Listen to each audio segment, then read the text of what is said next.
বছর 5 আগেকার কথা, পাড়ায় কিছু অ্যান্টি সোশ্যাল ছেলেপিলের উৎপাত শুরু হয়। আমার মেয়েটা যখন কলেজের জন্য রাস্তায় বেরোতো, তারা তাকে নানান উৎপাত করত।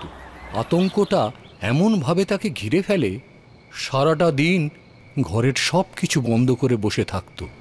বাবা যখন মারা যায় তখন আমার বয়স 4।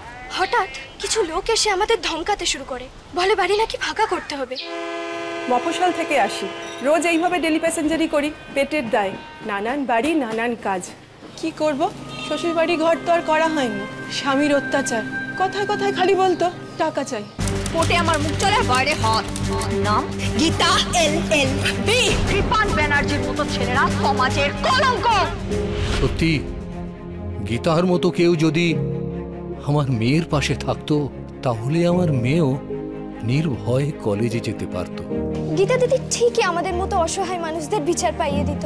সেদিন যদি গীতার মতো কেউ একজন থাকতো, তাহলে আমি পালিয়ে না এসে লড়াইটা ভালো করে করতে পারতাম। এরকম বহু অসহায় মানুষ যারা মুখ বুজে অন্যায় সহ্য করে, তাদের পাশে দাঁড়ানোর কেউ নেই। তাদের সাহস আর প্রতিবাদের ভাষা হয়ে উঠুক আমাদের গীতা। গীতা LLB, সোম থেকে রবি প্রতিদিন সন্ধে 6:30, স্টার জলসায়।